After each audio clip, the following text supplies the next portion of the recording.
Assalamualaikum warahmatullahi wabarakatuh. Bismillahirrahmanirrahim. Kudu lebih banyak lagi ibadah-ibadah. Inilah pesan sufi dari Imam Haddad.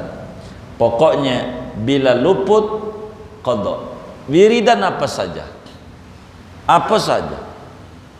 Jangan ditinggal. Luput qadha. Luput qadha. Saudara biasanya nyantuni yatim setiap tanggal Jumat Kliwon. Jumat Kliwon. Maka kemudian saudara sekarang ini nggak ada uang karena Covid. Nanti ada uang qadha-qadhain. Nih ngodoin yang dulu biar nggak hilang barakahnya. Begitu agama. Barakat enggak hilang. Itu begitu. Enggak hilang, begitu. Enggak hilang. Itu namanya keberkahan. Pemerintah aja begitu, saudara enggak bayar-bayar pajak karena ikut PTSL. Apa PTSL? Itu yang sertifikat itu. Iya. Itu nanti saudara mau jual kagak bisa, wong belum bayar pajak, dicatat, qadhain. Bayar, begitu katanya. Qadhain. Negara aja nyuruh qadhain. Yang luput qadhain. Gitu. Itu negara. Agama, ibadah begitu. Yang luput qadhain. Insya Allah. Jadi kita jaga betul tuh qabliyah ba'diyah seperti apa yang dipesan Imam Haddad, dan ingat-ingat sama kita bila luput sunat diqadha. Sebab solat ini kategorinya min dawatil waqt, solat sunat yang mempunyai waktu. Yang punya waktu ini sunat untuk diqadha. Dah segini aja. Buat tanya jawab aja dah. Mau nanya nih si bapak kita. Iya baik, saya mau tutup segini aja.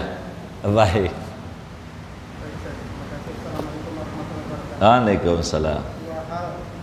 Yang pertama menyangkut foto perempuan yang apakah ada foto juga terkait sama perempuan ini? Karena tadi secara umum pertama, kelanjutannya satu pendapatannya kedua agak di luar materi, tapi karena banyak menonton YouTube dan bisa terkait sama perawat jenazah, ada yang beda di masyarakat tentang posisi mayat sebelum dimandikan atau setelah meninggal. Itu Ustaz, itu kan ada posisinya ke Palangnya di timur, sementara masyarakat umum di utara. Itu banyak pertanyaan. Yang kedua termasuk sedekah mayat ketika di kafani, sedekahnya tangan kanan atas atau di bawah atau tangan kiri yang di atas. Itu sih Ustaz. Karena terkait sama di masyarakat ini setelah menonton itu banyak juga yang pada minta. Dua hal. Terima kasih. Assalamualaikum warahmatullahi wabarakatuh. Waalaikumsalam warahmatullahi wabarakatuh. Jadi apakah perempuan men itu wajib qadha salat begitu? Iya baik. Jadi Sayyidah Aisyah radhiyallahu taala anha, istrinya Rasulullah, ditanya sama murid-muridnya sebagaimana Imamul Bukhari riwayatkan di dalam Sahihul Bukhari, lalu menjawab, kata Siti Aisyah, kunna nu'maru biqadha'is shaumi la biqadha'is shalah. Kita orang, yakni perempuan yang men, diperintahkan untuk qadha puasa Ramadan, tidak diperintahkan untuk mengqadha salat yang ditinggalkan. Maka tidak ada qadha salat bagi perempuan yang men, tidak ada. Tapi qadha puasa Ramadan ada. Sebab apa? Puasa mah sedikit. Begitu. Kalau salat banyak, setiap bulan perempuan men, dan paling lamanya men 15 hari. Maka enggak sholat 15 hari, kalau disuruh qadha baru lunas utang lagi. Dan itu tidak sesuai dengan mahasinus syariah, keindahan ajaran agama. Itu begitu. Jadi nggak ada yang namanya qada bagi orang haid, begitu, orang haid. Ada juga barangkali takut ada kiai menerangkan ada qada bagi orang men. Kalau sampai ada kiai menerangkan begitu, mungkin maksudnya kiai itu adalah terkait dengan masuknya haid atau berakhirnya haid. Ibaratnya begini, dohor jam 12. Kalaulah sholat dohor kira-kira berapa menit dengan wudhu segala macam? 15 menit. 15 menit. Baik. Waktu jam 12 dia belum sholat adzan dohor tuh, belum. Lagi masak. Ternyata jam 12 lewat 15 men datang bulan. Datang bulan. Datang bulan. Kalau ada kiai bilang ada qada, mungkin uraiannya pada materi ini. Maka sholat dohornya dia nih perempuan wajib diqada. Karena kalau dia buru-buru sholat, cukup 15 menit untuk sholat dohor. Cuman nggak buru-buru, akhirnya keburu men. Maka nanti kalau udah ya selesai haid, udah mandi segala macam, yang dohor ini aja diqada. Bukan mengqada sholat karena men, bukan orang haid diqada sholat, bukan, tapi karena dia belum sholat keburu datang men. Barangkali kami harus menyampaikan, khawatir ada kiai mengata begitu lalu kita main salahkan tanpa sebabnya, kurang lebih begitu. Wallah alam. Kemudian apa itu? Oh baik. Jadi sunat di berbagai literatur Islam, di berbagai literatur Islam, sunat yang namanya mayat itu dihadapkan ke arah kiblat. Semua literatur ngadep kiblat. Bagaimana cara ngadep kiblatnya? Maka diatur. Kalau bisa miring, mayatnya miring, maka posisi kepalanya di utara, posisi kakinya di selatan. Kalau miring, supaya dadanya ngadep kiblat, begitu. Dadanya ngadep kiblat, dadanya. Bila itu enggak dipakai, miring nih. Ajaran Nabi ini disuruh miringin, di adat masyarakatnya dimiringin enggak? Hah? Enggak, terlentang. Maka terlentang bagaimana supaya ngadep kiblat? Terlentang, maka kaki di barat, pala di timur, supaya dadanya ngadep kiblat. Dan itu aturan agamanya kayak begitu aturannya. Orang barangkali melihatnya ada mayit di rumah kiai dimiringin, palanya di utara, bukan dimiringin, palanya di utara, kakinya di selatan, tanpa melihat mayit itu dimiringin apakah enggak. Begitu. Dari situlah berangkat barangkali terkait dengan utara selatan. Kalau kami di dalam mengajar, kami tidak boleh mengumpetkan ilmu, dosa kaminya ngumpetin ilmu. Li'anna katimal ilmi mal'un, gitu. Orang yang menyembunyikan ilmu itu dilaknat oleh Allah. Maka apa ajaran disampaikan, masalah bahwa bakal diterima atau tidak itu bukan bagian kami. Allahumma fashhad, ya Allah saksikan ajaran Rasulullah disampaikan begitu. Itu begitu. Ini prinsip kami di dalam dakwah begitu. Jadi kenapa kalau kemudian ada barangkali pala di timur, penyebabnya uraian itu barangkali bisa dicek kembali. itu karena terlentang mayitnya. Bukan masalahnya pala timur baratnya atau utara selatannya. Prinsipnya hadapkan ke kiblat. Itu prinsip ajarannya. Tapi ingat, sunat saja. Kalau bakal ribut orang itu, ndak usah kerjain. Begitu sunat. Tapi kalau kami kepada mayit kami, jangan larang. Orang ajaran Nabi supaya ampunannya banyak. Kalau ngikut Rasulullah itu nggak ada bandingannya. Begitu.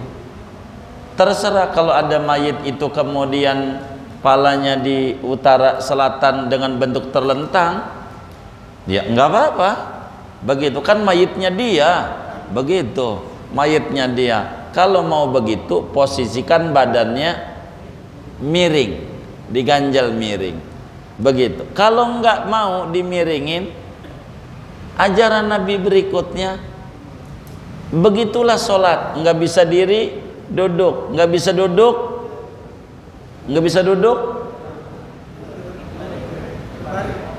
miring. Nggak bisa miring, terlentang. Semuanya diatur oleh Rasulullah, semuanya. Itu kurang lebih begitu. Hanya mencari fadilah saja, mencari fadilah, mencari ampunan supaya dapat lebih banyak. Itu begitu. Kemudian apa? Sedekah. Bagaimana ini sedekah ini? Jadi mayit ini tangannya udah nggak bisa gerak karena ruh udah nggak ada. Kalau tangan kanannya di atas, tangan kanannya akan lepas. Sebetulnya diurainya itu panjang itu. Ini kalau kita masih hidup nggak bakal lepas, masih punya kekuatan. Tapi kalau udah mati, ini begini. Ini lepas tangan ini, nggak sedekap lagi. Maka untuk jagain tangan itu, tangan kiri di atas. Tuh. Maka tangan kanan nggak bakal lepas karena kegencet tangan kiri. Ketika dia mayitnya dikubur, kan dikubur itu pocongnya dicopot. Ini si tangan ini bergeser-geser. Maka dengan kita tangan kiri di atas nih, fungsinya untuk jagain tangan kanan supaya jangan lepas kemana-mana, sakit mayitnya. Baik. Jadi beda hidup sama mati. Orang sholat itu karena hidup, Pak. Karena hidup, Pak. Hidup. Ini orang udah mati. Udah mati. Begitu. Orang ini udah mati. Jadi sehingga tangan ini bakal begini mulu. Begini mulu. Bahkan ada anekdot begini. Ada orang pas mati, tangannya nggak bisa disedekapin. Enggak bisa, susah disedekapin. Dibacain bagai macam wiridan, enggak mempan juga. Panggil ustad, enggak mau juga. Enggak bisa. Cuman ada anak kecil, anak TPA salam kayaknya. Ini bagus dia. Dia punya amalan cakep. Dia datang, dia baca kacang panjang, yang panjang jadi. Dia begini mayitnya.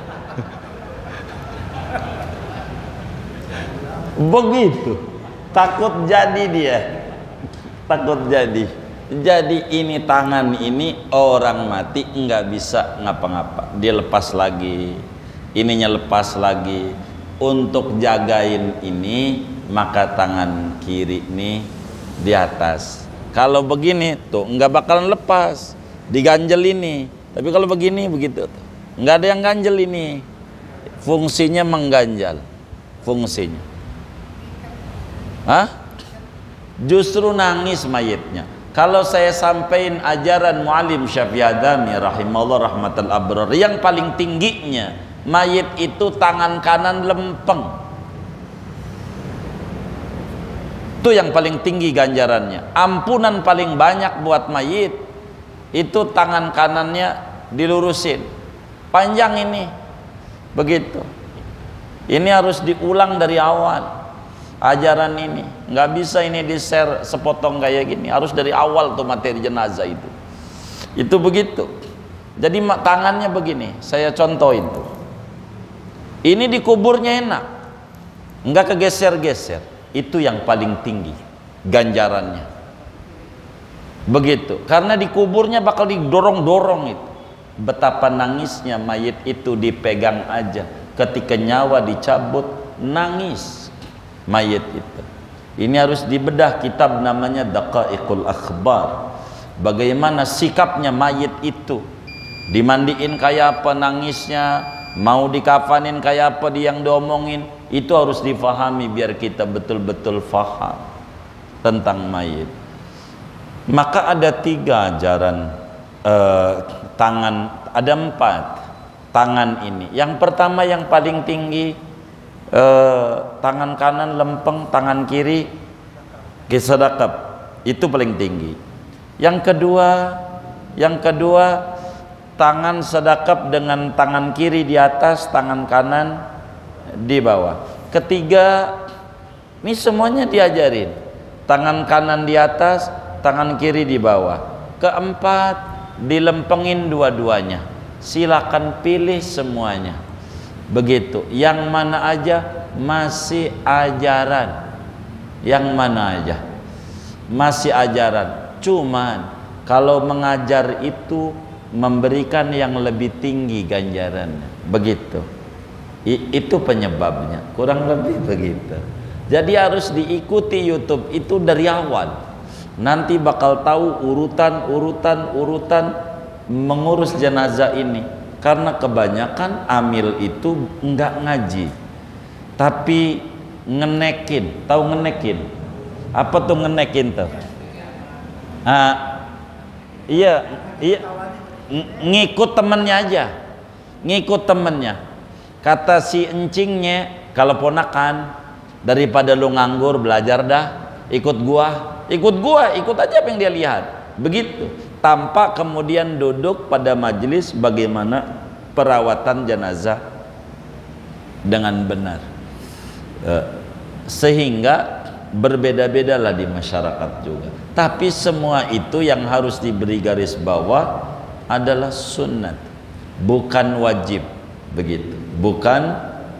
Bukan wajib, bukan juga haram. Itu yang dianggap aliran lain. Enggak apa-apa, dianggap aliran lain, begitu. Emang begitu ajaran agama itu, kalau sudah mati, ketika dihidupkan kembali akan menimbulkan reaksi. Itu hal biasa, hal biasa. Karena memang kadang orang tidak datang pada orang mati, begitu. Kebanyakan kita asatid begitu, pada urusan memandikan tidak nongkrongin, pada urusan memandikan, termasuk pada urusan pemakaman tidak nongkrongin, hanya di masjid nyolatin doang. Hanya pada bagian ini kebanyakan umumnya begitu. Sehingga apa yang udah berlaku ya sudah saja, kira-kira begitu yang terjadi, begitu.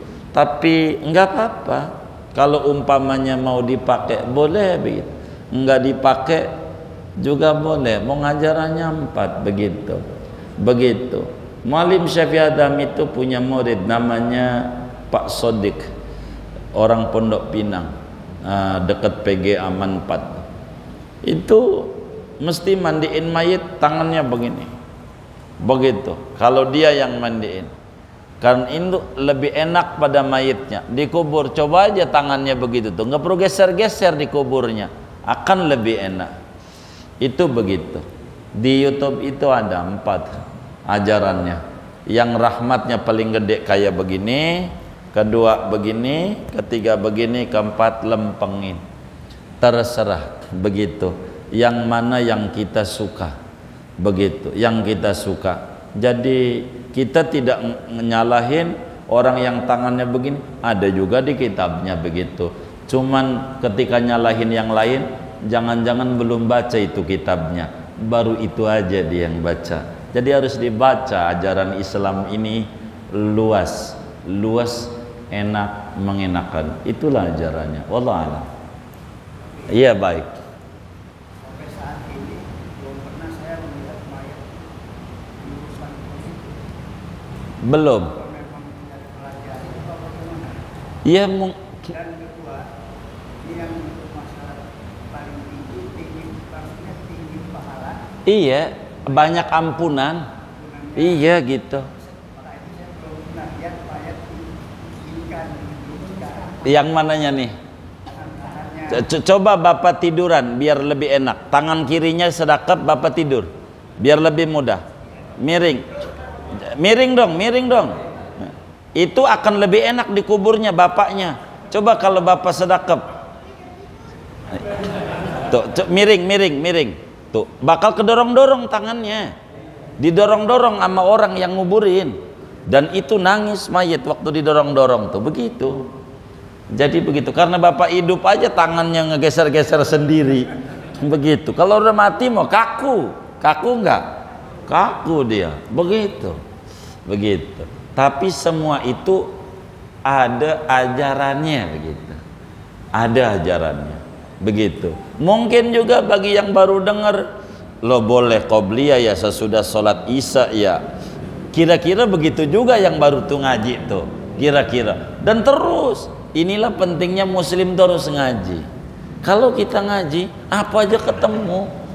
Kalau kita ngaji, masalahnya kita nggak mau ngaji. Dan orang kalau pengen pinter, rumusnya satu. Kalau kita pengen pinter nih, jangan ngaji. Itu rumusnya, Pak. Enggak. Kalau kita enggak ngaji, begitu enggak ngaji, itu bakal pinter. Orang ngaji itu enggak ada yang pinter. Orang ngaji makin bodoh, Pak. Makin ngaji, oh ini belum tahu. Ngaji lagi, oh ini belum tahu. Oh ini belum tahu. Oh ini belum tahu. Makin banyak yang kita belum tahu. Dan makin sadar betapa kita masih bodohnya pada Islam yang bagus ini. Itu karena ngaji. Tapi kalau nggak ngaji, udah paling pinternya aja. Pokoknya salah aja yang lain. Itu begitu. Kalau orang nggak ngaji, paling gampang nyalahin. Tapi kalau orang yang ngaji, enggak. Coba dilihat. Ini ajaran mana ini? Dari apa? Orang ngaji itu begitu. Luas dia, luas begitu. Itu begitu, Pak. Kata Imam Syafi'i, kullama zadani ilman zadani fahman bijahli. Manakala Allah tambahkan saya ilmu, makin ngaji, saya ini bukan tambah pinter, tambah bodoh. Makin banyak ajaran Rasulullah ini yang kita belum pelajari. Coba kita rumusnya aja deh nih orang ngaji. Nih kita yang ngaji aja nah. Yang ngaji, saya mau tanya, kitab yang ditulis ulama yang kita udah ngaji sama kita yang belum ngaji, banyak mana? Yang bener nih, banyak mana? Banyak yang belum. Jawabannya belum. Berarti masih banyak tuh. Baik.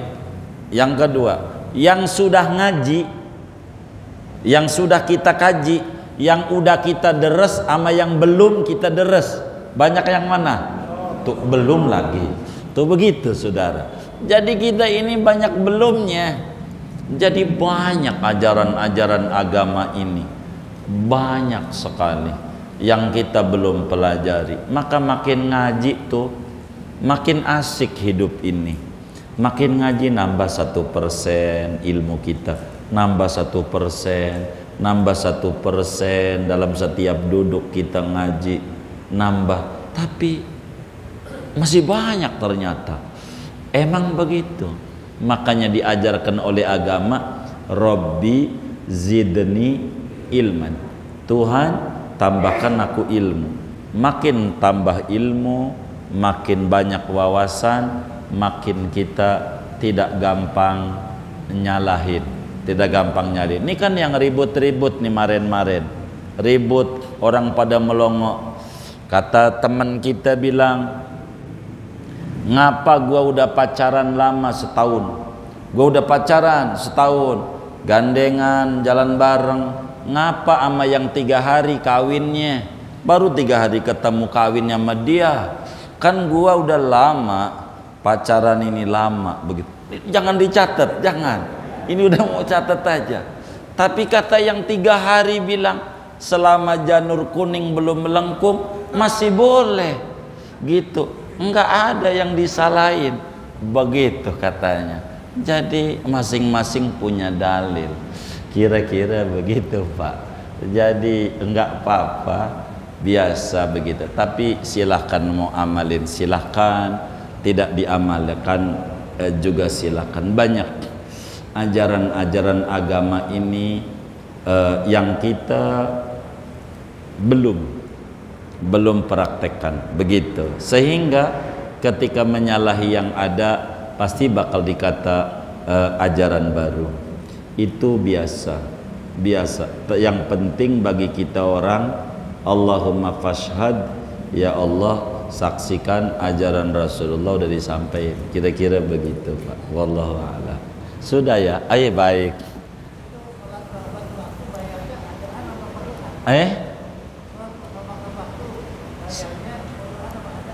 Baik.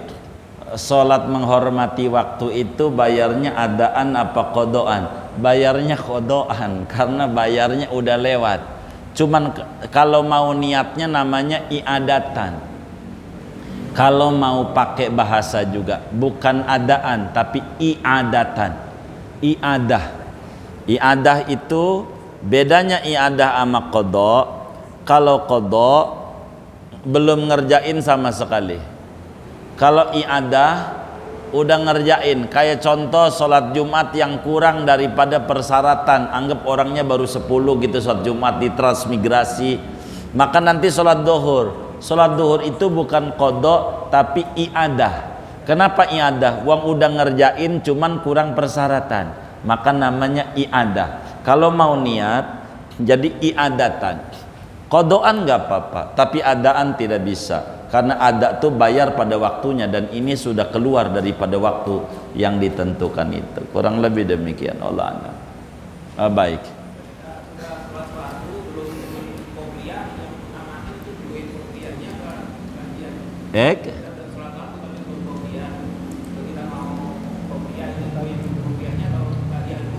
Yang mana saja, sama aja. Mau qobliyah dulu silahkan, karena memang belum dikerjakan. Mau ba'diyah dulu juga silahkan. Jadi tidak ditentukan oleh agama. Begitu, diberi kebebasan kita. Bisa saja orang saya mau ba'diyah dulu dah, silahkan juga. Ada orang bilang saya qobliyah dulu, silahkan juga. Kayak pemilu aja dah.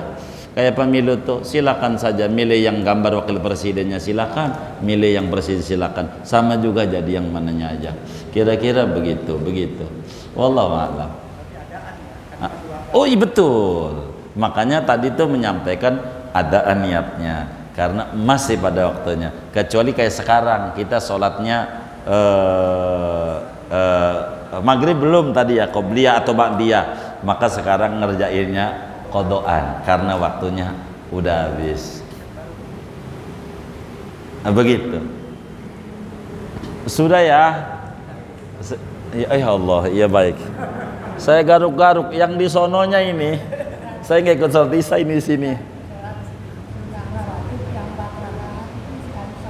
Baik. Bagaimana kalau rawatib itu yang 4 rakaat? Apakah sekali salam, apakah 2 kali? Terserah. Mau 4 rakaat sekali salam, boleh. Sekali salam ini mau 2 kali tasahud, boleh. Sekali salam ini mau sekali tasahud, boleh. Cuman kalau 2 kali tasahud, maka habis tasahud awal tidak ada baca surat sesudah Fatihahnya. Tapi kalau enggak pakai tasahud awal, diri, ini masih ada surat sesudah Fatihahnya. Sesudah tasahud awal tidak ada ajaran baca surat, enggak ada. Mau dibikin 2-2 silahkan. Lalu timbul pertanyaan lagi sebelum ditanya, tinggian mana? Tinggian 2 rakaat salam. Sebab kerjaannya banyakan. Takbiratul ihram 2 kali, doa iftitah 2 kali, salam 4 kali. begitu. Maka yang kerjaannya sehari sama setengah hari, gajinya gedean sehari. Tapi semuanya boleh begitu. Silakan kita pilih. Mau 4 rakaat 1 salam, 1 kali tasahud tasodai raja, boleh. Mau 2 kali, boleh. Mau dibikin 2 kali 2 rakaat salam, boleh. Semuanya ada diajarkan oleh agama. Silahkan begitu. Yang kurang bagus itu yang nggak ngerjain. Kurang lebih demikian. Udah ya, ya Allah, segini.